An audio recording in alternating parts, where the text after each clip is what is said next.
He's totally right on the Skip. And you know this because you live in New York from this standpoint. This is what I'm saying, not the comment, but from this. The Jets had taken over New York.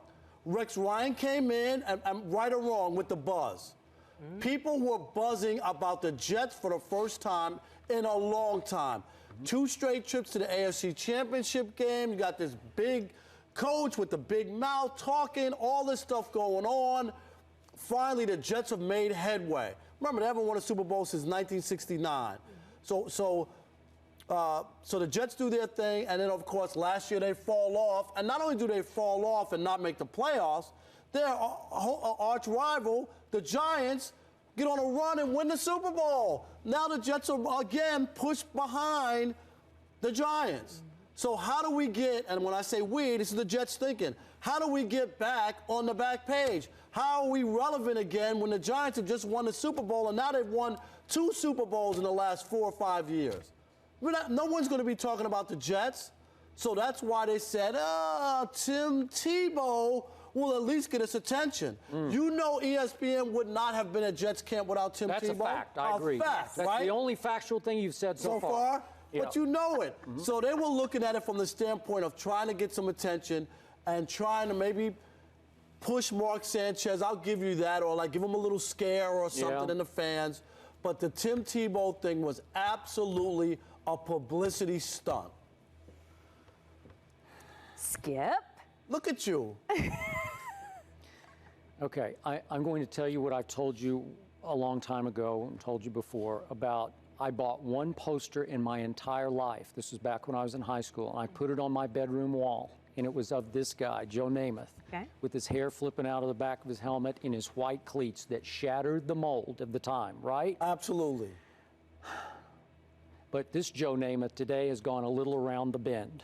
You know it and I know it, because every day we're having to talk about some crazed comments from my guy, Joe Namath. And I got to cover him at the end of his career. I got to know him. I'm a huge fan of his.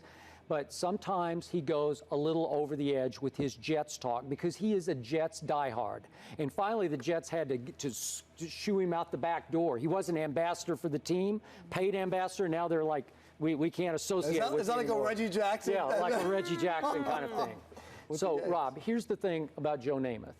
Even though he was Broadway Joe and shattered the mold, he's still an old school football player at heart. What did he do almost as well as anybody ever? He was a drop back passer. First guy to throw for 4,000 yards, right? And I've always said, just on pure throwing the football, he's second only to Dan Marino, and just being able to sling it like nobody ever slung. You got to see him. I got to see him. He would take my breath away. He was magic. Now, he did have only the 1 breakthrough, the 1 Super Bowl, but it was like you said, it's the last one they ever won. And the guarantee. He backed up the guarantee. And it changed the NFL with the merger. It was a big one. And then now, in this latest incarnation of the Jets, Joe has grown very close to Mark Sanchez because I think Joe sees some of himself in Sanchez because Sanchez has got a little Broadway in him. He's the star power, the ability to promote and he did himself. the magazine He did the magazine spread, so he's seeing a potential Broadway Joe in Mark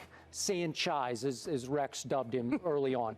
But unfortunately, Sanchez doesn't have near the backbone that Joe Namath had when he was a player. He's not the leader that Joe was of those old Jets.